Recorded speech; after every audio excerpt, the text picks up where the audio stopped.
નમસ્કાર દર્શક મિત્રો, એસડી ન્યૂઝ ગુજરાતી ચેનલ પર આપનું સ્વાગત છે અને હું આપની સાથે વૈશાલી પુબારું કરીશું નજર આજના સમાચાર પર અરવલ્લીથી. અરવલ્લી જિલ્લામાં માનનીય મંત્રી શ્રી બલવંતસિંહ રાજપૂતાના અધ્યક્ષ સ્થાને વિશ્વ આદિવાસી દિવસની ઉત્સાહપૂર્વક ઉજવણી કરવામાં આવી. આદિવાસીઓને ગૌરવ રક્ષણ માટે પ્રતિબદ્ધતા આવે તથા જળ, જંગલ, જમીન અને પૃથ્વી ઉપરના માનવ જીવન, સૃષ્ટિ, પશુ, પંખી અને પ્રકૃતિના સંરક્ષણ માટે વિશ્વ આદિવાસી દિવસની ઉજવણી કરાઈ છે. ગુજરાતમાં આદિવાસી સમાજને પ્રોત્સાહિત કરવા માટે 9મી ઓગસ્ટે વિશ્વ આદિવાસી દિવસની ગુજરાતમાં ધામધૂમથી હરખભેર ઉજવણી કરવામાં આવે છે.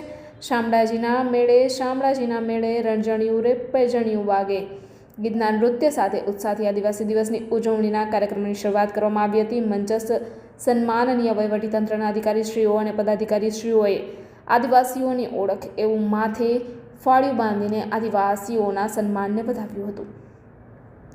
માનનીય મુખ્યમંત્રી શ્રી ભૂપેન્દ્રભાઈ પટેલની ગરિમામયી ઉપસ્થિતિમાં સાબરકાંઠા ખાતે વિશ્વ આદિવાસી દિવસની રાજ્યકક્ષાની ઉજવણી કરવામાં આવી, જ્યાંથી વર્ચ્યુઅલ સંબોધનને કરવામાં આવ્યું.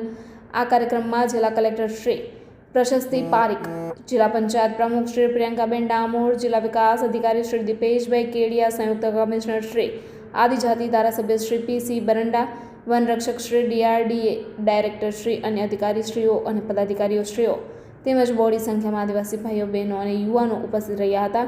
અરવલ્લી જિલ્લાના લાભાર્થીઓને મંત્રીશ્રીના હસ્તે કીટ અને સિદ્ધિ હાંસલ કરનારને પ્રમાણપત્ર એનાયત કરવામાં આવ્યું હતું.